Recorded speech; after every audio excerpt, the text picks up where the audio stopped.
Have y'all been following this Diddy trial? Because wow. So the prosecution in the Diddy trial just brought out this guy named Sheree Hayes, aka the Punisher. The Punisher is a male sex worker slash exotic dancer. And he describes how he was called by Cassie to come out and basically perform in this freak off. Well, at the time, he didn't know it was a freak off. At the time, Cassie had described that it was her birthday and she was basically having a kind of like a party with her girls type situation.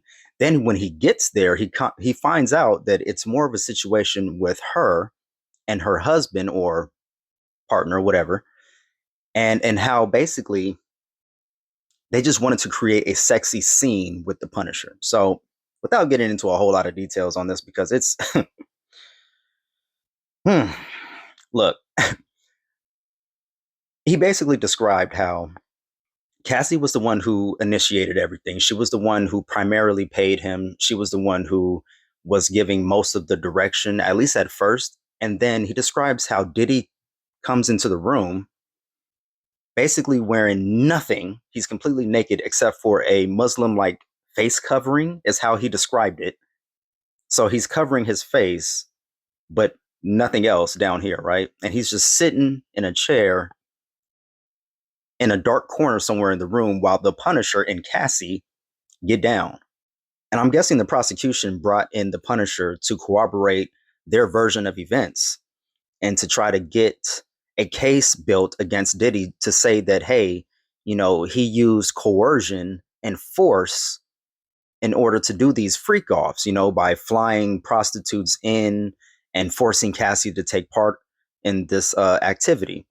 But it didn't quite go as they expected because, from what I'm gathering from the news clippings that I've seen and everything that I've watched on this so far, it seems as though he helped the defense more than he helped the prosecution because they asked him, like, well, did Cassie seem like she wasn't enjoying herself or like she was being forced? He answered no.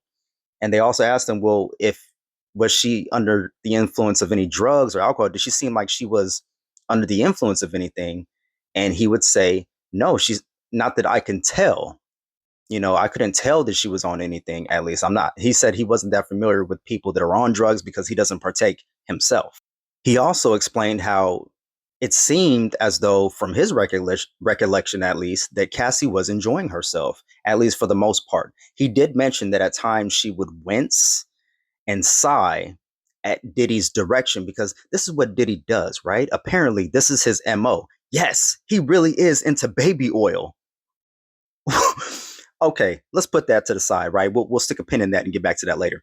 He would sit in a dark room in a chair, basically naked except for the Muslim, face covering, and he would pleasure himself while giving Cassie directions on which way to move, which way to turn, what she should do next. And apparently, I said I would stick a pin in and get back to it. They use a lot of baby oil, and they would make sure their whole body was dripping and glistening with the baby oil because that's how Diddy liked it. Now, Diddy, Cassie, and the Punisher have had multiple encounters, with Cassie being the primary one that's, setting everything up and organizing everything. I think they said like 8 to 12 times they've done this kind of freak off situation with the Punisher. And I guess it all came to a close because the Punisher was unable to finish, quote unquote.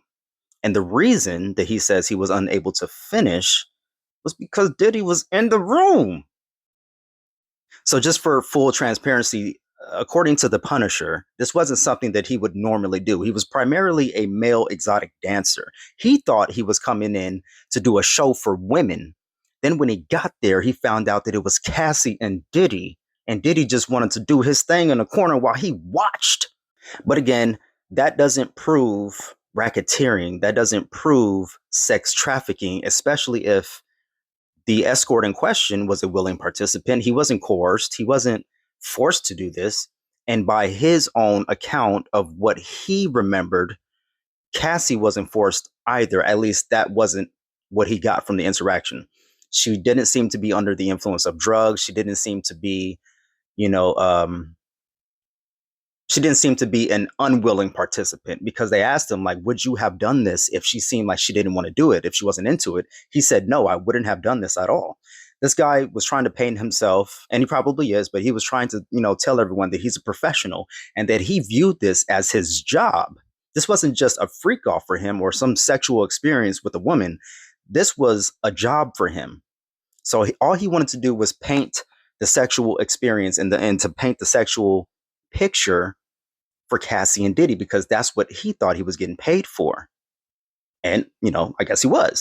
Again, this is after he gets there already because he initially thought that he was going to put on a show for women. That wasn't the case. So this video is already kind of long because I'm just kind of freestyling. But in conclusion, they're trying to get Diddy on racketeering and on sex trafficking.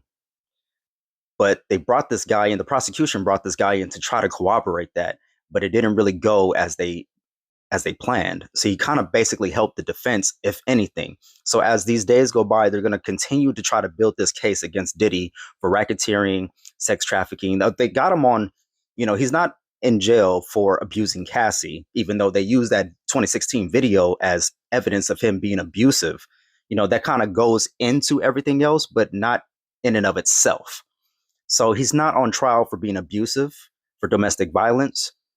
They said they found a bunch of like drugs and guns. They found pills with Obama's face on it.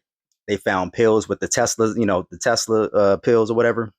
And they're trying to use all of this evidence to say, because it's not illegal to have guns, but it is illegal to have the drugs or whatever. But they're trying to build this whole case and say that no, he's the head of a violent criminal enterprise, and that's where the racketeering comes in. But as far as abuse and the 2016 video in and of itself, that's not going to convict Diddy. They have to connect all of these different dots and piece together the puzzle. They have to paint a picture that says, hey, this guy was in charge. He was large and in charge. He was forcing people to do these freak offs. He was coercing people using drugs and intimidation. Manipulation is also one of the things that they check for. So let me know your thoughts. I know I'm leaving out a bunch. So before you guys come for me and say that I need to do more research, I'm doing more research as we go. Okay.